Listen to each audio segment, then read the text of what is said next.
Hello, everyone. Visokii Entertainment, Brady, Garrett. Oh, I should take off my. I had it clicked, so it was going to show my video all the time, Garrett. We want to see your beautiful face. You got some scruff going, Garrett. What's up with that beard, man?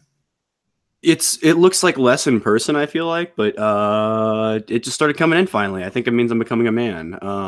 Yeah, big man. Yeah. You know, someone this tall should not ever have facial hair, so I'm gonna look like a freak by the end of the year. I don't care. True, you don't see many like really clean cut, taller guys. Yeah, I mean, I feel like the pretty boys all fall between like 5'8" and 6 feet, and then like if you're above 6 feet, you gotta have a beard. And in cultures where a lot of people were statistically shorter, like Rome, for instance, they were all clean shaven. So that has nothing to do with that, but that's an observation. So. Well, maybe that's why Roman sucks, dude. He's Roman, and he has a beard. He's got to go clean shaven. We figured it out. If he wants to be a true Roman, that is. All right. I made an exclamation, and it didn't get picked up by the call, but I was like, Brock Lesnar didn't show up again this week, Brady. Yeah, I know. Hey, Roman's got some balls, though. That he has.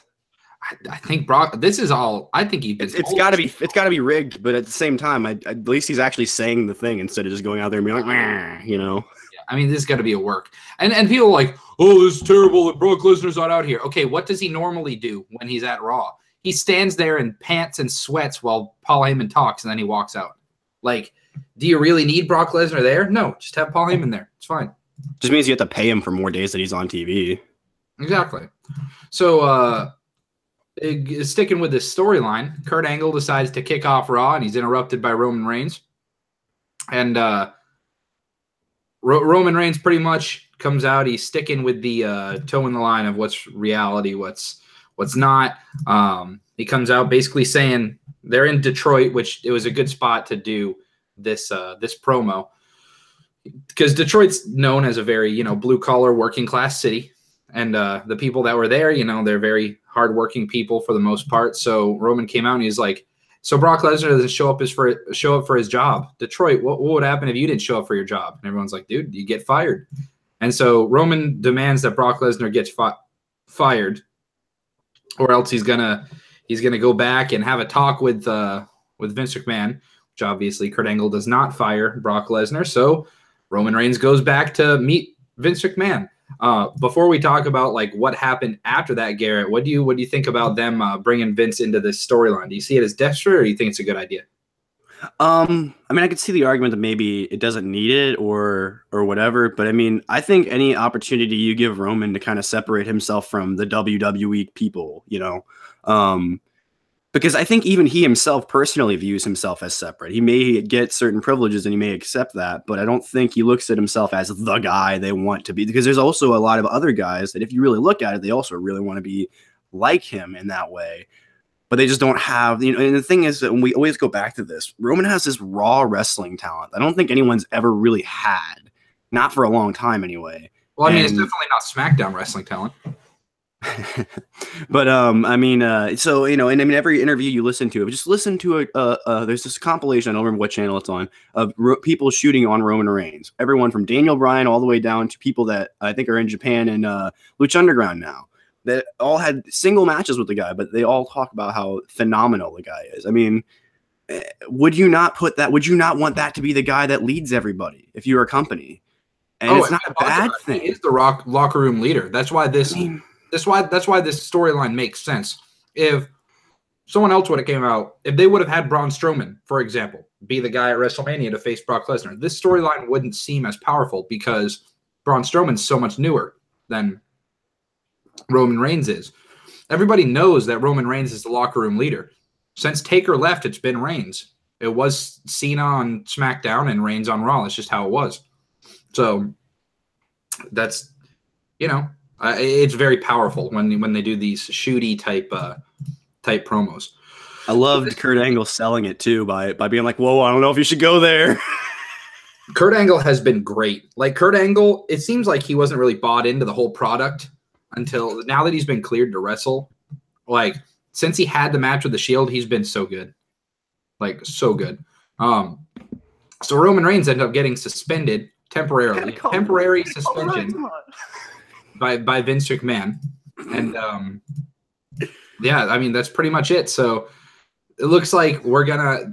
Personally, I like this, Garrett, because this means so Roman's been out here the past 2 weeks without Lesnar, and guess what? When Roman's suspended next week and like the week after, guess what? Brock Lesnar is going to show up because Roman's not there. So they're going to be separated from each other. Something that they should do with more feuds, in my opinion, because like, you know, we'll talk about it later on, but you know, we saw Seth Rollins versus Finn Balor. Why do that? Why do that match? Why not keep all of the opponents separate from each other?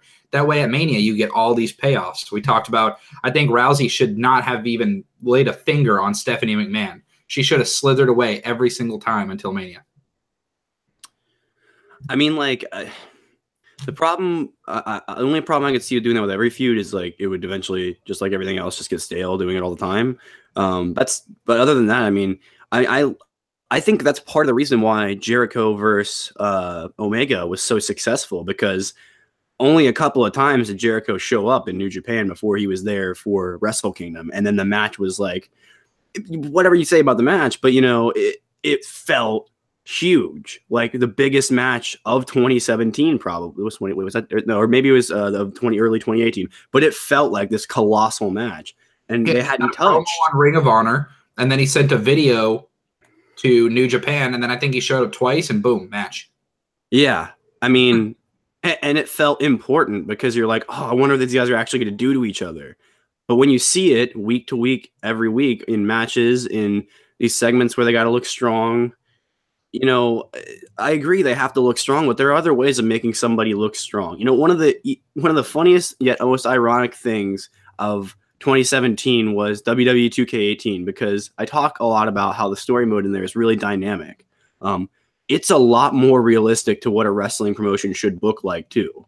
It's not the WWE style of booking. It's very, very randomized. 2K did a very good job with that, of making it feel like your actual actions as a wrestler are what get you over, not just because they like you or something like that. That despite, and this is why I ended up in the Royal Rumble, even though I wasn't supposed to. Literally, this is the storyline. Okay, so I lose my Money in the Bank briefcase, right? I get Miz out, right? All right, and so they're like, how's he gonna get his? How's he gonna? Do what? Then you got to kiss ass to Vince McMahon in the back in order to get it. But I chose not to. And so what I did was I just kept winning matches despite them trying to suspend me and keep me from wrestling. And eventually I got to the point where now they could not put me in the Rumble match, but they started me at number 1. Now I can't win the Rumble match because I'm terrible at Rumble matches. But when I finally do beat that, the storyline's going to pay off so well. And now granted, I played through it. I'm more invested, but I think you can make storylines like that if you just maybe don't have them fight each other every week. Maybe don't have them all cut promos about each other every week. Maybe you have segments like, why do you think now? I mean, people will disagree with me on that. I think the Braun Roman feud was also so successful because even though they were beating the crap out of each other every week, they weren't just going out there being like, oh, power slam, oh, Superman punch. No, they were like, Roman was getting thrown off the entrance ramp and stuff. Like, that's why that worked. But not everyone's Braun Strowman who can manhandle a Roman Reigns.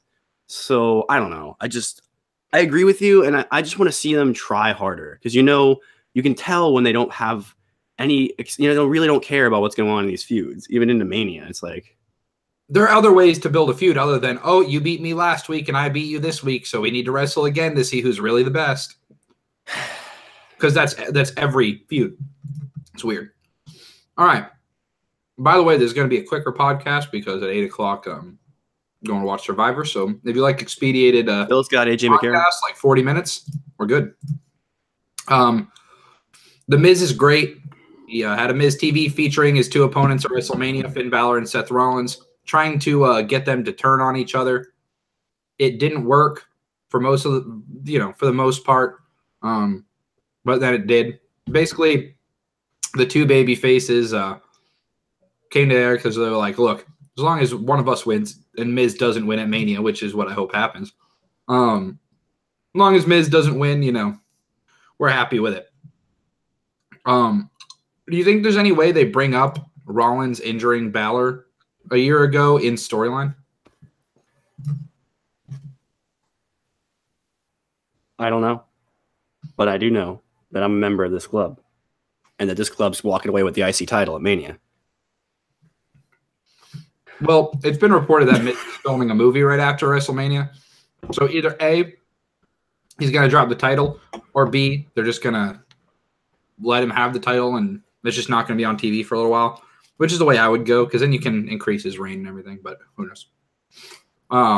They need to pick a year for him to break a record. If they're going to pick, it's got to be a whole year where he just holds the belt and beyond when the record breaks. I mean, like it's got to be it's got to be, what was it? His 10th would be the most reigns or something like that. Whatever. Like make it it needs to all correlate around the same time, in my opinion, you know?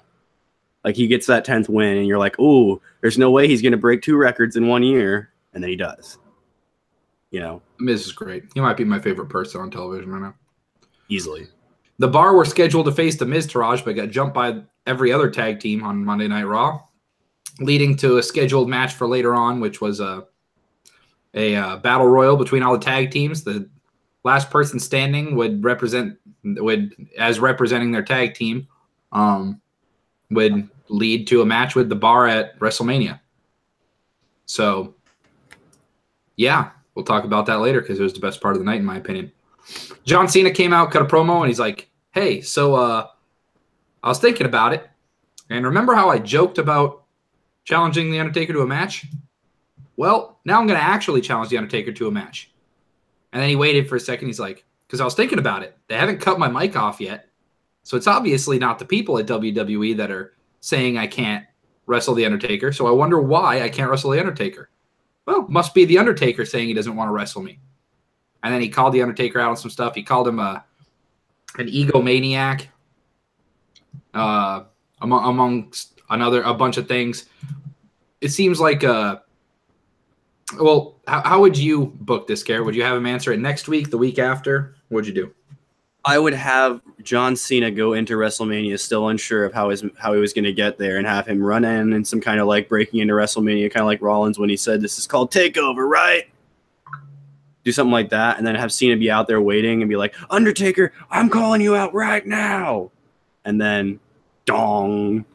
That's how I would do it. Draw it all the way out. I agree. With not with even him calling it out. I just think that's how you open WrestleMania. Although, I think probably the Orton, Rude, and Mahal match kind of has to open, or else it's going to be booed out of the stadium. But if you wanted to open up huge with WrestleMania, you just have John Cena come out in his ring gear, go down to the ring. You know, they cut to him backstage. He's like, you know, I'm not sure if we're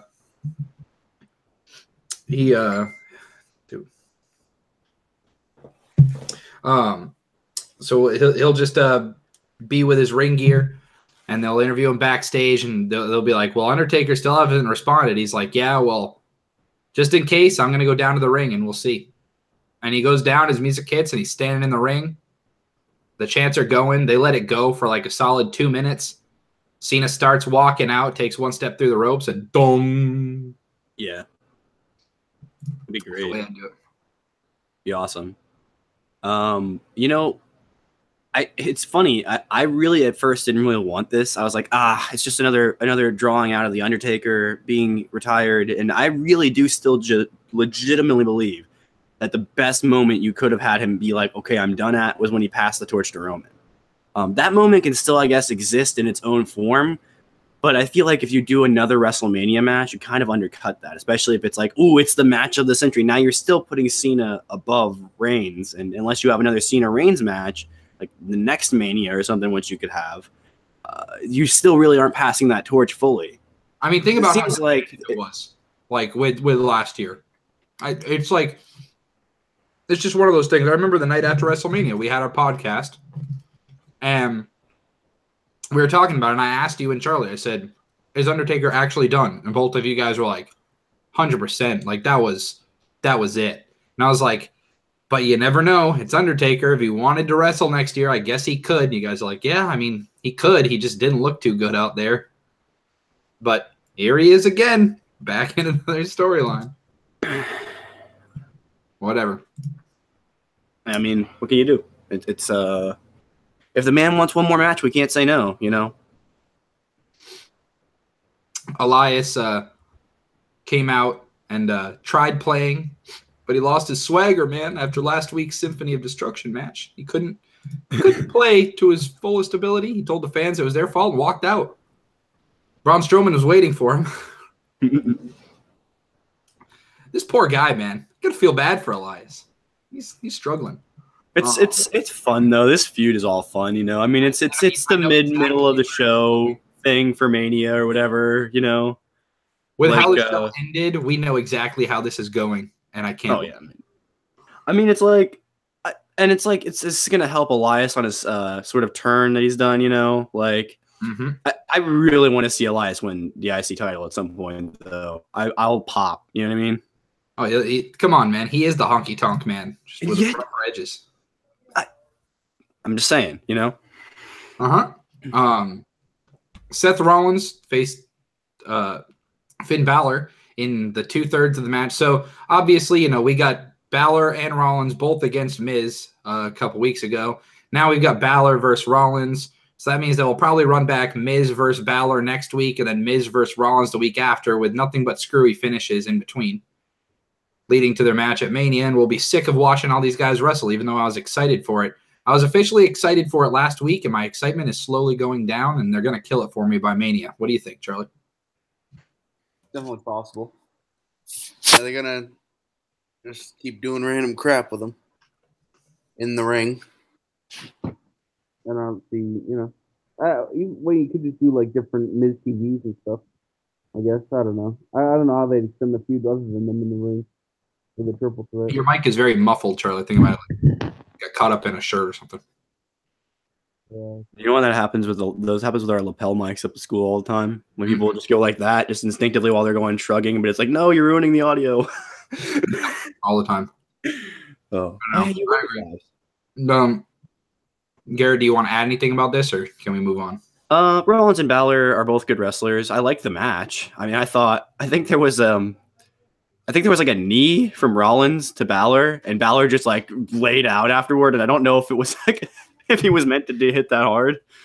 I love how it's good though, because you have two good wrestlers and two that can both sell really well, you know. So I didn't think it wasn't going to fail. It's just we don't need to do this every week. I hope Seth plays a nice in between in the match.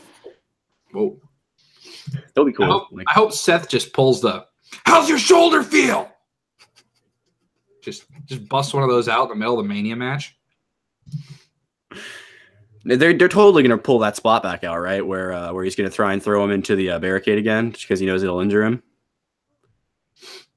Because Finn's the kind of guy that'll do it anyway, you know?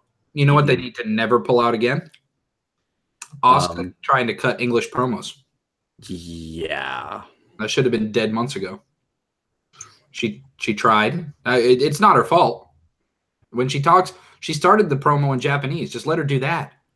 And people are like, oh, she sounds so funny. Yeah, dude. Okay, if someone told you to go cut a promo in Spanish right now, Garrett, and they gave you 4 words and you'd never heard a word of Spanish in your life, or let's say what's something that you probably Bolivian, man. If they're like, here you go, man, read this. You'd be like, all right. And you'd read it, and that would be it. I took a year of Latin in middle school, and I probably couldn't cut a promo in Latin, even though I could speak full sentences like at the end of the year. Well, that's because Latin's a dead language, bro. No one speaks it. Well, I mean, no one in I mean, I don't want to say no one in America, but only a select few people in America know Japanese as well. So I don't know. Get Funaki out there, man. I don't care what anyone says. Oh, agreed. This led to Asuka versus Mickie James. Mickie James ditched the flappy pants. I like her new getup. Mickie James looking hot, right, Charlie? Fact. I'm trying to figure out my mic. Oh, okay. I don't have a mic plugged in to the actual computer. Oh, I was gonna say it sounds fine right now. And then that happened. Yeah. As long as you just sit still, you're good. Asuka beat Mickie James. I mean, obviously, you know. Yeah. That's how it was expected. Nia Jax killed a jobber. Joan King was her name. And she got destroyed. This led to they cut to a live feed of Mickie James and Alexa Bliss talking backstage. Pretty much right before Mickie James faced Asuka, it was supposed to be Nia Jax versus Asuka, apparently, but like Nia Jax didn't come out because she was feeling down on herself or whatever because, you know, she gets bullied and blah, blah, blah. So, so they cut to a live feed backstage of Alexa Bliss and Mickie James talking a bunch of crap about Nia Jax, how she's weak-willed and easy to control and stuff. And I'm like, why are they showing this? And then they showed, I think it was Charlie Caruso came back and she was like, guys, you know how we were supposed to have that interview? Yeah, that camera and mic have been rolling the whole time. Sorry. And my biggest takeaway from this, Garrett, was that, you know, because Alexa Bliss and Nia Jax are really just great best friends. You know this had to hurt Alexa a little bit, cutting all the fat jokes and stuff on Nia. Oh, like, you know she apologized immensely after, right? Oh, and you know Nia was all like, no, it's for the show and blah, blah, blah. And I still, I mean, yeah, if you go to, I don't know if it's like Instagram or something, like they always put up videos of them. They travel together. So yeah, that would be, or at least they did, you know, when they were like a duo or whatever. So, you know, yeah, man, it's got to be, I mean, think about, I mean, that's probably like any good friends in the back, anyone that works together that's not like hating each other, they would hate to do that, I think, every time. But then like they all also know it's a show. So, but yeah, Alexa seems like a really nice person if you look at her like behind the scenes. So I can't picture her actually thinking those things. So maybe she's more secure in her own opinions, but I don't know. I think Nia trusts her enough, you know. Agreed. What do you think, Charlie? Thought it was some fun stuff. So it was, I was getting all situated, thinking Alexa. Yeah, we're just saying, like, you got to think, like, Alexa just, she must have felt a little bad. Dude, Charlie with the Yoo-hoo, what'd you do, steal one from Rick? Yeah, Winn-Dixie, buy one, get one right now. Oh, no. How many did Rick stash under his bed? Yes, even. Uh-oh. You better tell him about the sale, bro. I already know he's gonna go nuts. What's it called? I thought it was a cool idea of how they set it up with the camera and the, you know, fake. The interview hadn't started yet because Charlie was late. You know, I thought it was a cool little neat transition. Leave it to Charlie to be late, bro. There you go. I thought it was a neat transition to it, and it was pretty cool. The only problem I had with it, and this was just because I know production, like, as I know how interviews are shot, a lot of times it is done with a lapel mic. And I assume the WWE has like stage, you know, the stage mics we talked about, they're like the little flat things, Brady, that you put on a floor to get all the sound so you can record it. Right. Yeah, they probably have those everywhere. But at the same time, in my head, I'm like, oh man, they were mic'd up and didn't know they were mic'd up. That's it's suspect, but you know, that's just from me, from a technical perspective. But yeah, it was a good segment to have. It's like it's what was it? What was that show that always had the hidden cameras on MTV? Well, they said that there was a boom mic. Charlie, it was a boom. It was a boom. Okay. Yeah, Charlie pointed towards the camera and was like, "Oh, that boom mic over there has been on the whole time." Interesting. So a boom would either be on a crane, so they could just sit there. It would have to be an unmanned boom, because otherwise they would probably be above the camera shot. So yeah, okay, fair enough. I was like, all right, cool. By the way, weird fact: boom is not actually the mic. The boom is the actual arm. It's so weird. Mechanism, yeah. It's still, it's so weird. The mic is just a normal mic, just a normal condenser mic or whatever you want to use. That's why those stage mics got picked up, because booming a live performance is hard. Oh, yeah. All right. Best part of wrestling for the week. By far, Braun Strowman single-handedly wins the Tag Team Battle Royal. We all know he's going to drag Elias with him into WrestleMania and win the tag titles single-handedly. And this is going to be the greatest thing of all time, right, Garrett? Yes. Oh, my gosh. I'm getting Heath Slater and Rhino vibes so quickly from this. It doesn't even matter if it's him. I liked the idea of it being Ellsworth, too, that he just drags out from the back one night. He's like, you're like, Braun, you actually do need a partner. You have Kurt Angle just talking with Braun. You can't just win this by yourself. You can't have both belts. He's like, oh, I'll find somebody. He reaches off screen. Ellsworth pulled into frame. I think if they don't make him do Elias, imagine if he chose Kurt Hawkins. The man has never won a match. Oh, could you imagine if that was Hawkins? That's his gimmick. He's never won a match. You throw him at WrestleMania and he wins a title.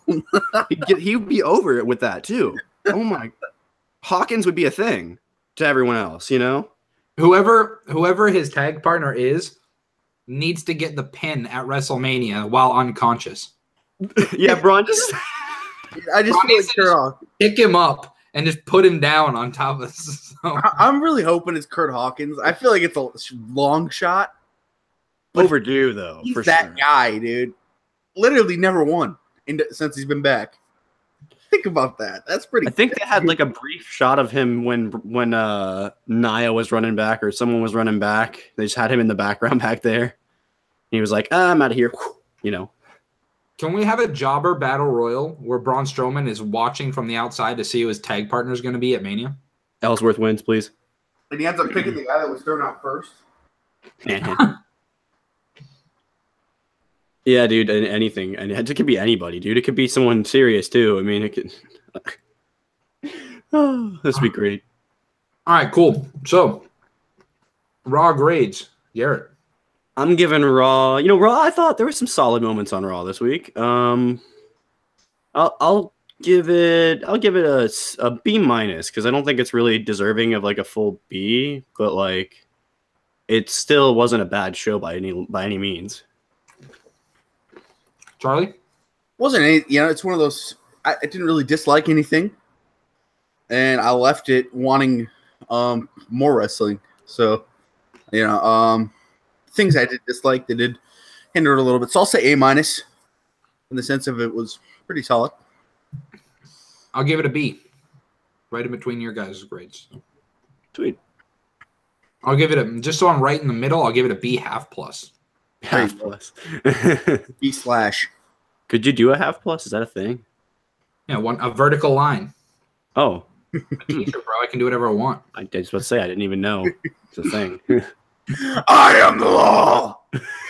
That's what I do when kids are unruly in my class, bro. I'm gonna start looking up famous movie characters with fedoras on and start quoting once a podcast. Hit them with the hey.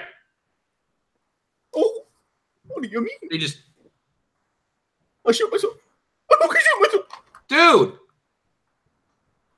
Charlie, we're never gonna get remonetized with you cussing like that. Dear YouTube. All right. More inside jokes. All right. SmackDown. I just got home, so I haven't been able to watch SmackDown at all. But Rad. Looks like I got to look at my list I then. can't believe I'm about to say this. So hold on.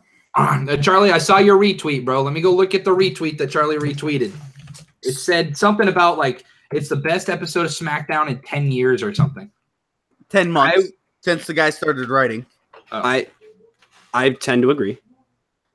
Everything made sense. There was not one thing that didn't make sense. I'm gonna disagree with you on not everything making sense. Go ahead. What didn't? We didn't need Asuka. We didn't. It only hurts her when she has to go out and cut more promos. What makes sense about Jinder Mahal being in the title picture?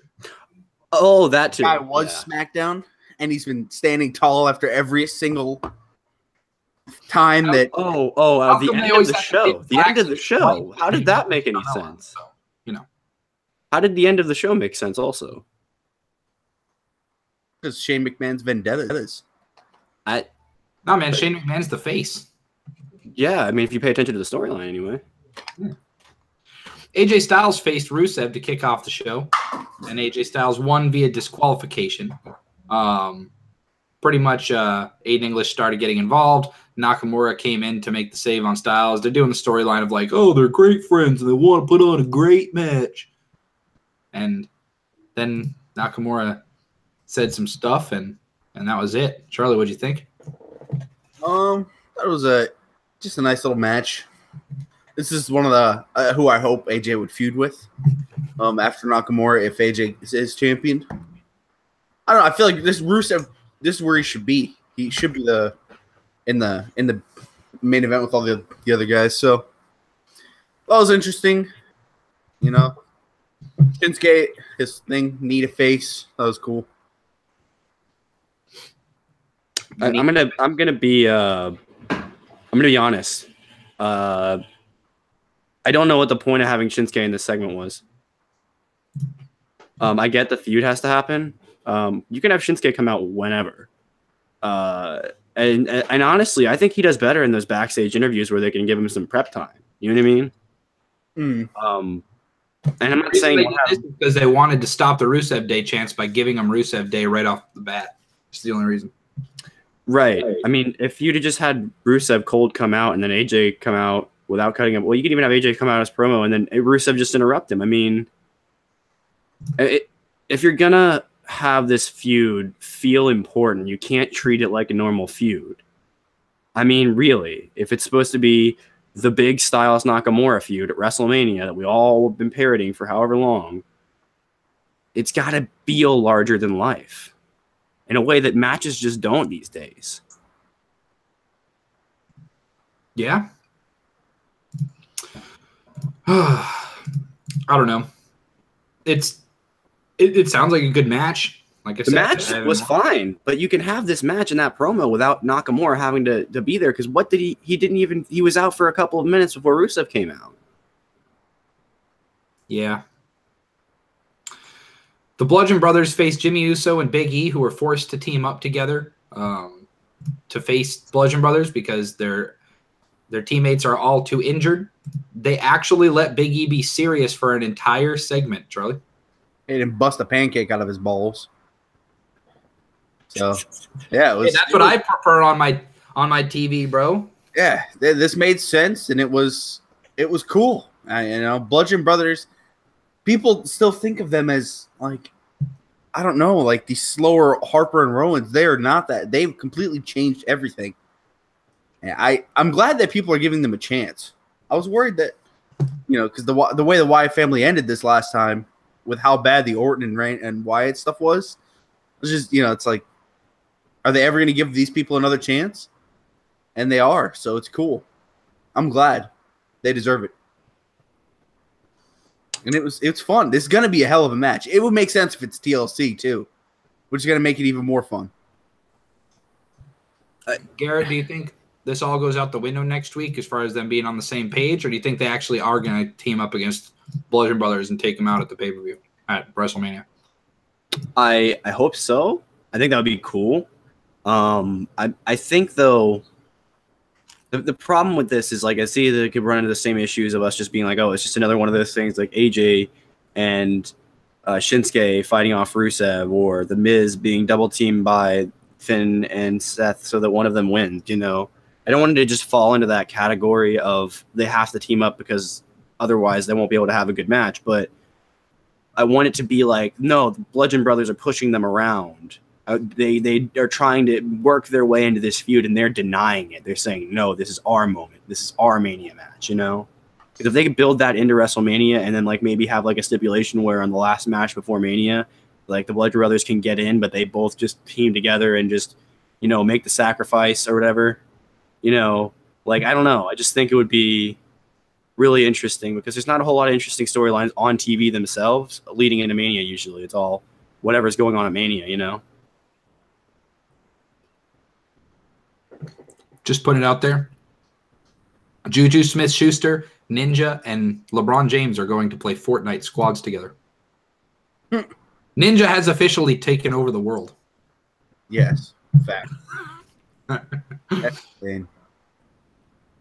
Asuka arrives. That's about it. She got a promo. Yay. Randy Orton kind of walked into the ring for his next match. Why does SmackDown keep doing this every week, by the way? Where, like, they have an entrance at the end of another segment. Like, in storyline, they can't time their show right. Yeah. I don't know. Oh, yeah. It's something. I mean, I was given the advice a long time ago that about 1 page of script equals about, at least in a movie, it's about a minute of screen time or so. So why can't they just figure that out? Or if they have to write differently because it's a TV show like what it is, then why can't they have somebody who writes but is not always writing constantly for the show figure that stuff out while he's observing the other writers and then figure out a way around that? I mean, that seems like something that it would be more than enough money made back from to invest in further. I mean, it just, in your brain, you got to think that doesn't make any sense from even a business perspective, Like, the writers on The Walking Dead have only gotten better since they realized they can't just make a show in one season and just be really comparatively bad to the rest of them, you know? They had to bring it back slowly over 2 more seasons, and then they drew the crowd back in, and then everyone just left because they were like, the show's lame because it's too mainstream, you know? So that's been the plan? SmackDown's been intentionally shitty? I don't think it's... I mean, it could be if they want Raw to seem like the better show. Oh, Raw definitely seem like the better show now for way too long. Coming from the guy who said it's the best SmackDown in the entirety of SmackDown's history. And since Road Dogg started writing, yes. Since Road Dogg's been alive, that's what I heard. All right. Whoa. Bobby Roode faced Jinder Mahal.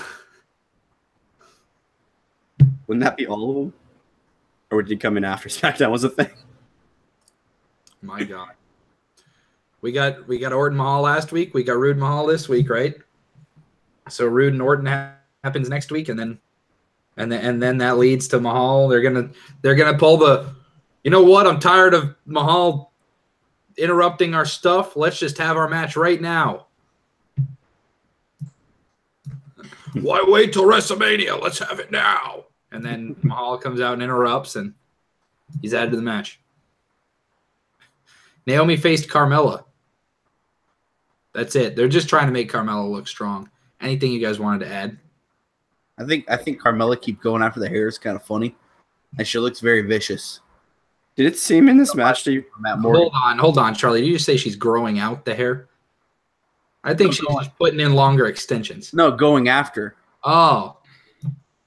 Did you see that little section where, like, there was another knee? I think there might have been a little bit of shoot in this match because it seemed like Carmella, like, slapped the crap out of her and then kept slapping her, and then she just kept slapping, and Naomi kept slapping, and all of a sudden she, like, kept doing those kicks, and she kept, like, not getting kicked by her. She just kept ducking, so she just knees her in the face.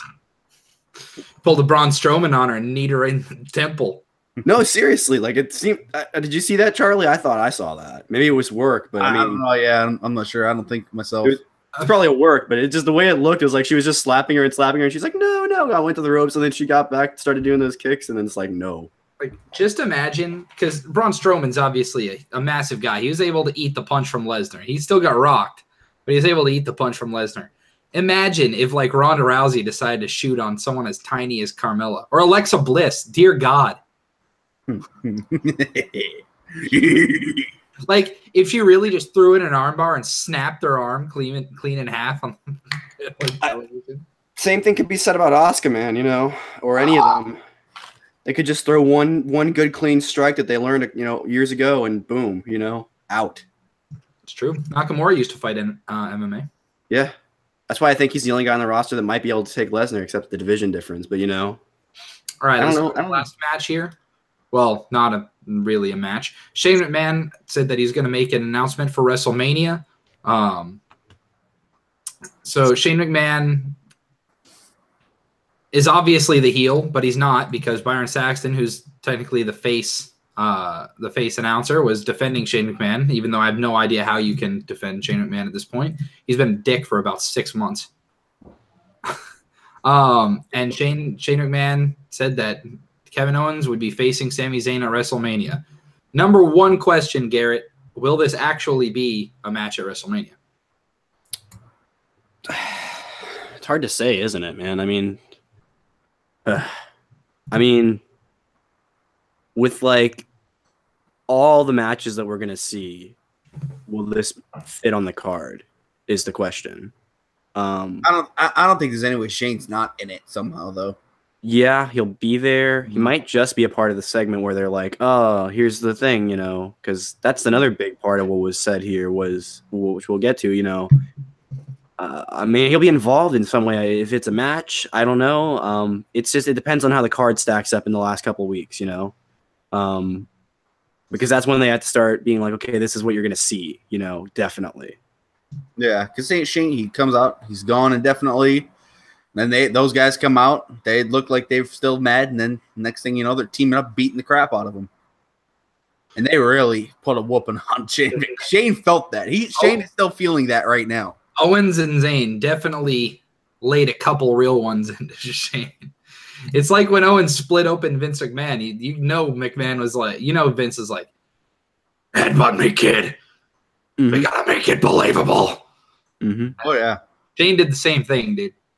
I'm sure when Mania comes around, this is going to be much more than these two guys going at it.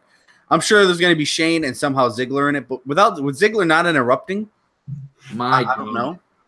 You know, the thing is, I do think these guys deserve to have their personal feud on a Mania card at some point. It needs to. Just not this year. Just maybe not this year. And they're maybe gonna do like a last man standing stip with Shane McMahon as the special guest ref, and he'd refuse it. He just makes them beat the crap out of each other, and he just never counts. That would be actually kind of. I would actually be kind of into that. I mean, be interesting. Like as long as he didn't try to like way overplay it, like he was just this evil mastermind the whole time, you know, like it just like that he realizes in the moment, oh, I could really mess with these guys. But that's the point. Shane always has to make it about himself. Even in the match last week, like everybody knew that something was going to happen with Shane at the pay-per-view because he's sitting out there. There's no other reason for him to be sitting out there. It's stupid. I think they played his music before they even introduced everybody else. I mean, you know, so instantly that match was, when is it going to happen? When is he going to screw over Zayn and Owens, you know? Exactly. We're just waiting for it, and it eventually happened. Even though, like they didn't even do anything to deserve it. Like, at the pay-per-view, what did Zayn do to deserve getting yanked off the pin on Owens? What was Owens definitely did lay an attack on him, but the vendetta. It's Shane McMahon's vendetta. No, that's not the storyline, Charlie. It's that they deserve it because they're scum of the earth and Shane's the good guy. Yeah. There is no vendetta, bro. It's such a weird storyline that unless they put some sort of interesting cap on the whole situation. Hey, interesting caps. And, you know, you know, it has to have some big payoff at the end. Otherwise, it's going to feel pointless. And like a big chunk of the year was taken up on SmackDown's television. Because think about how much this storyline took up TV time this year already. I mean, and I think something that made people not interested in it as much as we could be is because we know there's no way Daniel Bryan's getting in the ring. It's not happening. As much as we want to hope it does. That's kind of another reason it never made sense from the start why they had those two feuding. Yeah. Yeah. Want to bust out the grades, Garrett? Yeah, I mean, I initially, while watching the SmackDown, enjoyed all of the segments, except maybe the Bobby Roode Jinder Mahal match. But I mean, by the way, I just have to say really quickly, props to Randy Orton. He finally is a Grand Slam champion. The guy's deserved it for a number of years. It's cool for him. I don't him. think anyone can disagree with that decision at Fastlane. You can probably say, oh, Bobby needs to look strong. I don't care. It's gonna. Randy Orton deserves that. In Mania, so yeah, Randy Orton deserves it. Company in 6 months, so. Yeah, no, I mean, if you've been paying attention to Randy over the last year, no, seriously, you joke, but I think he will be retiring in the next 5 years. No, man, they're kicking him out. He's worthless. Kurt Hawkins is worth more. Kurt Hawkins will be a champion at Mania. Would you guys want Elias or Kurt Hawkins? Or am I just crazy? Elias seems perfectly fine. Don't get me wrong. I want Elias. Yeah, I'd rather have Elias. Come on, let's be honest. Like, even though there were championships, Elias deserves a championship, even if this is how he gets it, more than Kurt Hawkins does. Yes. Hey, true. Fair enough. Still holding out hope for my boy Kurt. I'd rather Kurt get answer some random title challenge one week and it just happened. You're 127. I would seriously. I would rather him go just like, and there'd be like like AJ doing his challenge for weeks or something, and then all of a sudden it's Kurt Hawkins to answer the challenge. There's no way he's gonna win, and then he does, and you're like, you know. I mean, I'd rather Strowman just on his way down the ramp at Mania grab some guy out of the front row and tell him to stand on the apron. That's awesome. Yes. Some plant. It's like they're gonna do. This is gonna be cool. It's like a ring. It's like one of the ring construction guys. Vince tells him, "You want to win a title?" And Strowman, you see in between Sam Roberts, like a child, just picks him up. Dude, what if Byron won the title with him? Yes, I'd be down. Or Corey deserves a title. Let's say Byron can still. Byron still wait. Hold on. Correct me if I'm wrong. Byron can still wrestle, can't he? Like they just don't let him. Yeah, he's just not good. Yeah. So. He could take a couple bumps. He could. All right. I'm 4 minutes late to watching Survivor, so I got to go watch this, and then I'll be back live in 56 minutes. Sounds So, good talk, boys. I don't know who's getting voted out this week, but we'll see. Anyway, make sure you guys like and subscribe. Click that little bell so you know when we go live, and don't sniff white out, kids. Till Not next good for you. It will make you poop yourself.